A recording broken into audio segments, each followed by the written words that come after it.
The federal government is playing hardball after two automakers dropped some Canadian car production. CBC News has learned it's limiting the number of tariff-free vehicles they can import from the United States. The shock in North America is real. Canada's tourism economy has just outperformed the combined value of several major export sectors, and it's signaling a dramatic shift in spending power that the United States did not expect in the middle of a deepening trade war. In the latest national report released in October of the year 2025, Canada confirmed a historic surge in domestic and international tourism activity, reaching $84.2 billion in the first 10 months of the year. What should alarm policymakers in Washington even more is that spending from American visitors fell again, while Canadians redirected their money toward national industries at a scale not seen in decades. This is not simply a story about vacations. It is a powerful economic signal. When consumers in a country of nearly 40 million people collectively shift their spending away from a neighboring superpower, particularly during a period of rising tariffs and escalating political hostility, the consequences ripple far beyond hotels and restaurants. They strike at the core of cross-border trade flows, auto supply chains, food imports, and long-standing assumptions about economic dependence between Canada and the United States. The real question now is whether this shift marks a temporary reaction or the beginning of a long-term rebalancing that could redefine North American commerce entirely. And what comes next may shock you even more.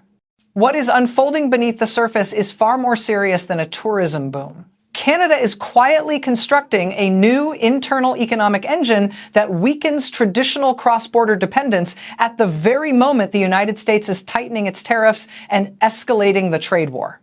In the latest data from the International Monetary Fund and the Organization for Economic Cooperation and Development, published in October of the year 2025, analysts identified a structural shift that should alarm every economic planner in Washington. Canada is no longer behaving like a secondary market responding to American demand. Instead, Canadian households are acting as a primary driver of national growth, redirecting billions of dollars that once flowed southward into domestic sectors with deep multiplier effects. This matters because it runs counter to the long-standing assumption that Canada's economic health rises and falls with American consumer confidence. The new numbers show the opposite dynamic. While sectors of the United States economy are slowing due to declining household spending and elevated borrowing costs, Canadian domestic consumption is climbing steadily. That divergence is now reshaping the flow of goods, services, and investment between the two countries. Even more concerning for the United States is the emerging pattern within Canada's industrial landscape. Several provinces report higher order volumes in manufacturing, transportation, accommodation, food services, and local supply chains that used to depend heavily on American demand. Economic models from the Conference Board of Canada project that domestic consumption will account for more than 60% of Canada's growth in the year 2026 if current trends hold. That projection is unprecedented for a country historically intertwined with American imports. This shift is happening while the United States is increasingly isolated in its tariff strategy, raising duties on Canadian steel, electric vehicles, farm products, and mineral components. Instead of pushing Canada back into dependency, these tariffs are accelerating the opposite effect. Canadians are replacing United States goods with domestic or international alternatives, a trend economists call permanent substitution. The United States risks losing leverage it has relied on for decades, and the next economic indicator now emerging could redefine the balance of power across the continent, and it is far more destabilizing than anyone in Washington is prepared for. What is beginning to unfold inside North America is no longer a quiet economic shift. It is an accelerating fracture in the continental marketplace that threatens to rewrite decades of commercial stability, and it is emerging at the exact moment when the United States can least afford another shock. In October of the year 2025, new reports from the United States Bureau of Economic Analysis revealed something Washington had been trying to downplay for months. American export losses to Canada are widening at a pace that analysts now describe as structurally dangerous. The most alarming sector is the automotive industry. For the first time in more than 20 years, Canada's purchases of vehicles manufactured in the United States declined across every major category, from gasoline-powered trucks to electric vehicles and luxury sedans. This is not a seasonal dip. It is a collapse in buyer confidence, triggered by politics, tariffs, and the broader trade war. Automotive executives in Michigan, Indiana, Ohio, and Wisconsin have begun using a phrase that has not appeared in their reports since the financial crisis of the year 2008. Demand shock. They warn that even a 10% decline in Canadian purchases could cost tens of thousands of American workers their jobs, disrupt supply chains, and threaten plants already operating at reduced capacity. Now imagine the scenario. Every economist in Washington fears a Canadian consumer shift that reaches 20% or more. The United States would face a manufacturing crisis that could destabilize its labor market for years. But the auto industry is only the opening act. Agriculture is showing early signs of stress as Canada increases imports from Europe and Asia. The American spirits and wine sector is reporting double-digit losses.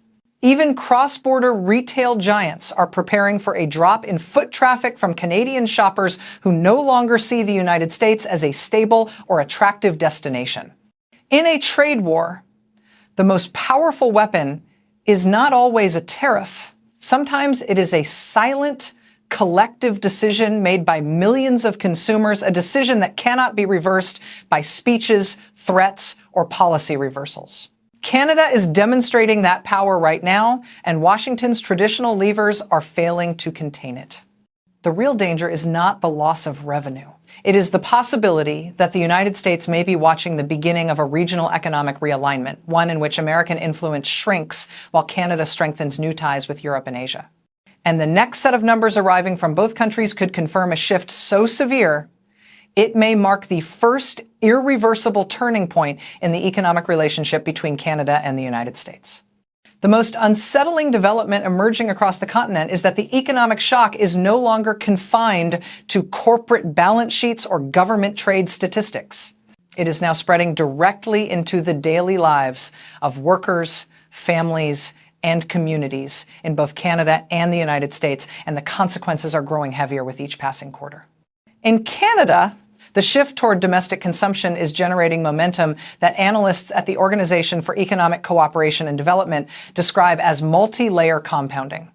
When a Canadian household spends several cents per $1,000 on a domestic vacation, a Canadian-made vehicle, or locally produced goods, that money does not exit the national economy.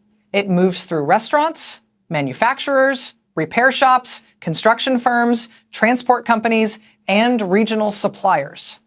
Economists estimate that every $1 of domestic tourism spending now produces nearly $1.50 of secondary activity. This multiplier effect is fueling job creation across provinces that previously relied heavily on American visitors and American imports. But on the other side of the border, a very different picture is forming.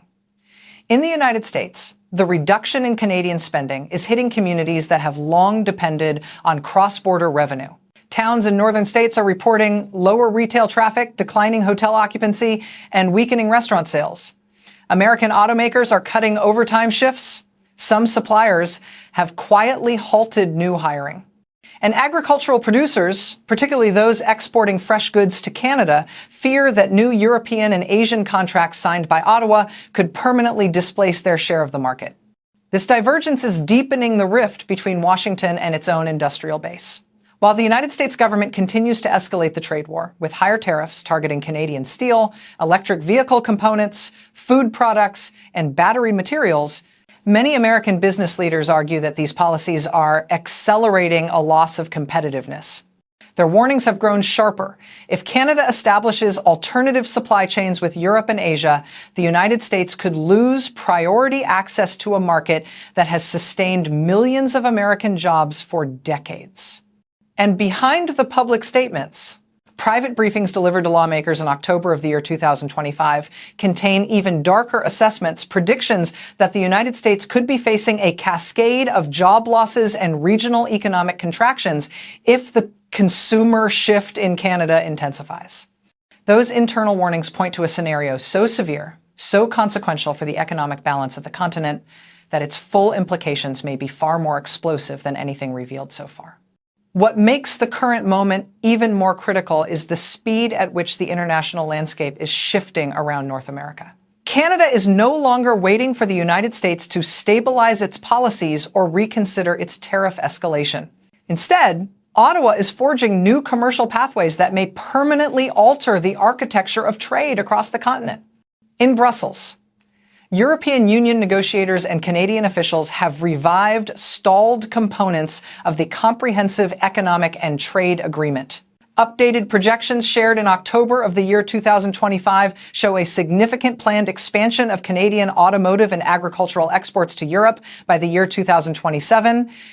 European companies, encouraged by Canada's political stability and more predictable regulatory climate, are investing in Ontario's electric vehicle supply chain at levels not seen before.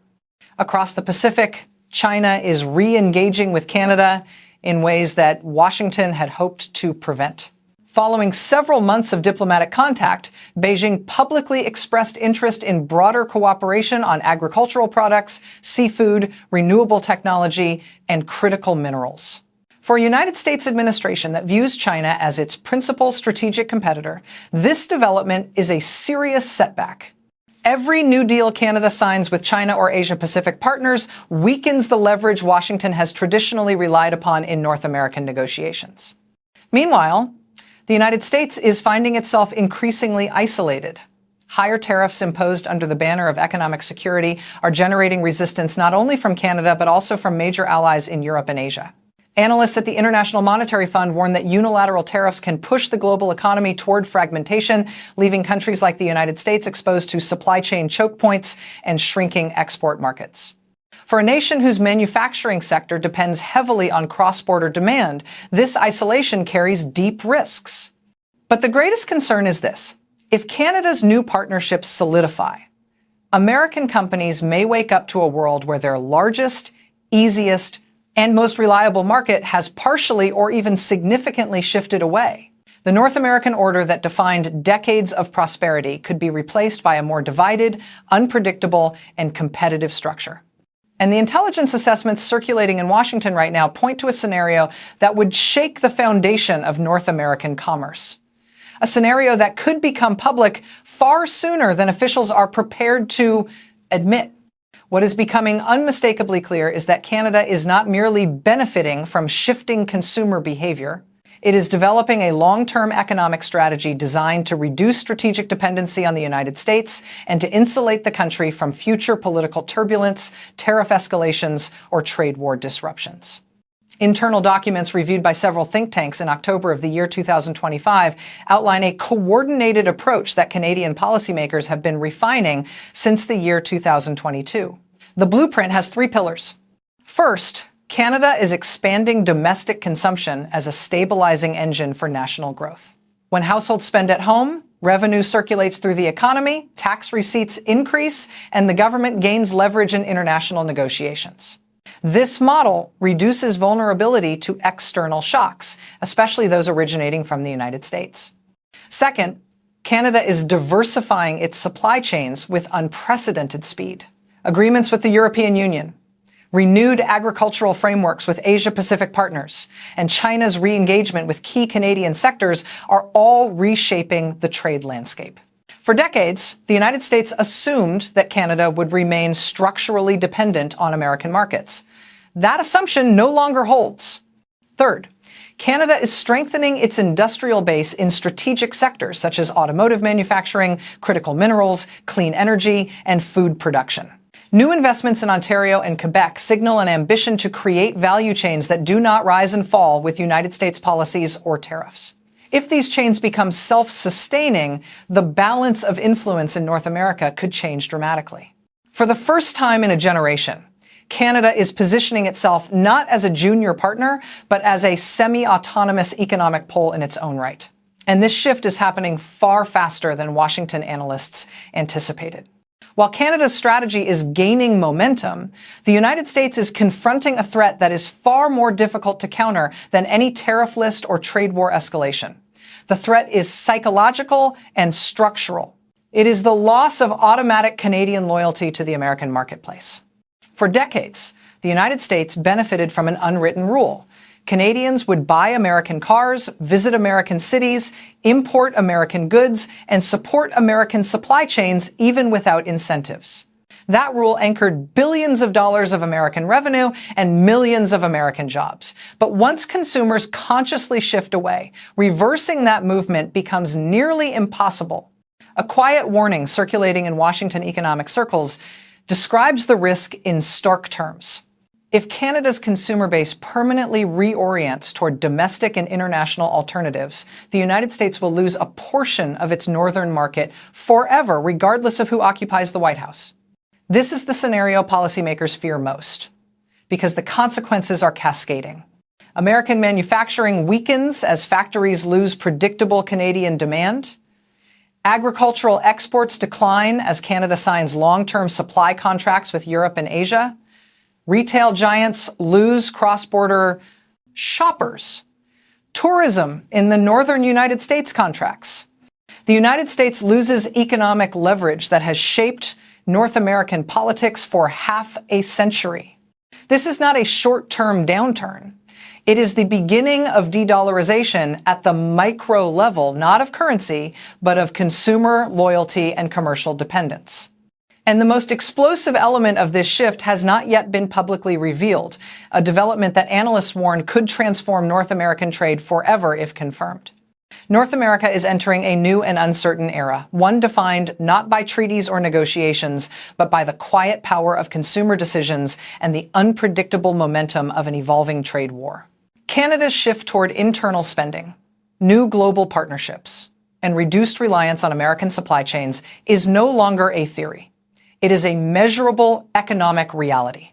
And the United States, caught between rising tariffs, slowing household demand, and intensifying competition from Europe and Asia, now faces a strategic threat it can no longer ignore. The balance of influence that shaped the continent for more than half a century is beginning to tilt. Whether this tilt becomes a temporary adjustment or a permanent realignment will depend not on political speeches, but on the next series of decisions made by governments, businesses, and millions of ordinary consumers. So the question now is unavoidable. Is this transformation a bold new strategy for Canada or a dangerous miscalculation that could leave the United States facing long-term economic consequences? For more fact-based global analysis, detailed trade insights, and weekly updates on North American economic dynamics, subscribe to the channel and stay informed. The next chapter in this story is already unfolding, and you will want to be here when the numbers arrive.